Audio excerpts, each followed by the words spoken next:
Hello everyone, আসসালামু আলাইকুম। কেমন আছেন সবাই?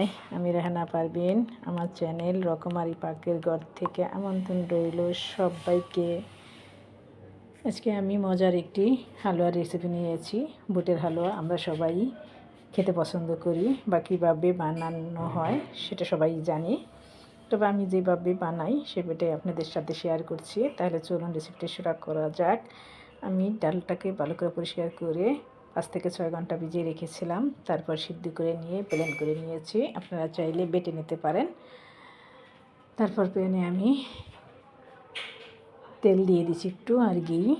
তেল একটু কমই দিয়েছি। আমি এখানে আধা কাপ ঘি দিয়েছি, সাথে একটু তেল দিয়েছি, কারণ সবার ঘরে ঘি থাকে না, তাই সবাই যেন করে খেতে পারে সেজন্য আমি মিক্স করে দেওয়া দেখাইলাম, সবাই যেন সহজভাবে করে বানিয়ে খেতে পারে।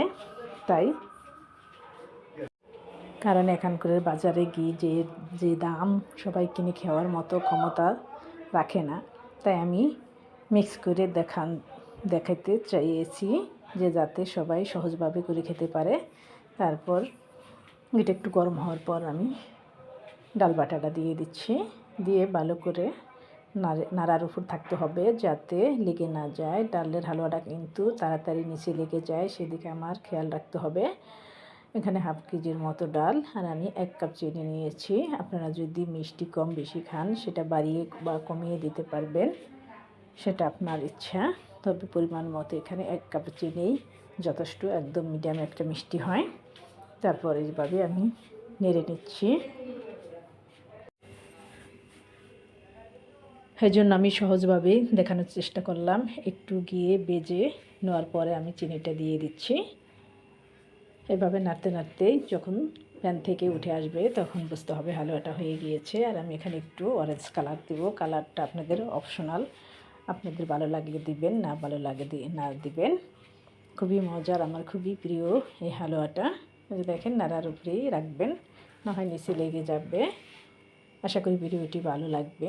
যদি ভিডিওটি একটু হলেও ভালো লাগে থাকে আমার পেজটি ঘুরে আসার অনুরোধ রইল। যদি ফেসবুক থেকে দেখে থাকেন তাহলে আমার পেজটি লাইক কমেন্ট ফলো দিয়ে পাশেই থাকবেন। আর যদি ফলো দেওয়া থাকে তাহলে অসংখ্য ধন্যবাদ আমার প্রিয় ভাই ও বোনদেরকে। আর ইউটিউব থেকে যদি দেখে থাকেন, যদি ভিডিওটি একটু হলেও উপকারে আসে তাহলে আমার চ্যানেলটি সাবস্ক্রাইব করে আমার পাশেই থাকবেন। আশা করি আজকে আপনাদের ভালোবাসায় কিন্তু আজকে আমি এখানে আসতে পারছি। আপনাদের ভালোবাসা না থাকলে আমি কিন্তু এগিয়ে যেতে পারবো না। তারপরে যে আমি একটু অরেঞ্জ কালার দিয়ে দিচ্ছি, আর 1/4 চা চামচ এলাচ গুঁড়া। এলাচ গুঁড়াটা অবশ্যই দিবেন।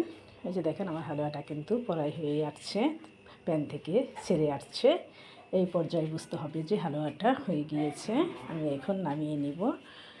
এরকম হওয়ার পরে আপনারা টেরে বা যে কোনো কিছুতে যেটা দিয়ে করবেন, যদি পিস করতে চান তাহলে টেরের উপরে একটু ঘি ব্রাশ করে সমান করে দিবেন। দিয়ে দিলাম, দিয়ে একটু ভালো করে মিক্স করে নামাই নেব। আমি এটা সাজ দিয়ে ডাইস দিয়ে ফুলের মতো করব, সেজন্য আমি টেরেতে রাখিনি, সেভাবে বলে তুলে নিয়েছি। এখন আমি পছন্দ মতো সাজ দিয়ে এই যে বানিয়ে নিয়েছি। দেখেন মাশাআল্লাহ কত সুন্দর হয়েছে। আর একটু কালার দেওয়ার কারণে কালারটা কিন্তু খুবই সুন্দর আসছে। দেখতে দেখেন মনে হয় যে কদম ফুলের মতো। সবাই ভালো থাকেন, আবার দেখা হবে। আল্লাহ হাফেজ।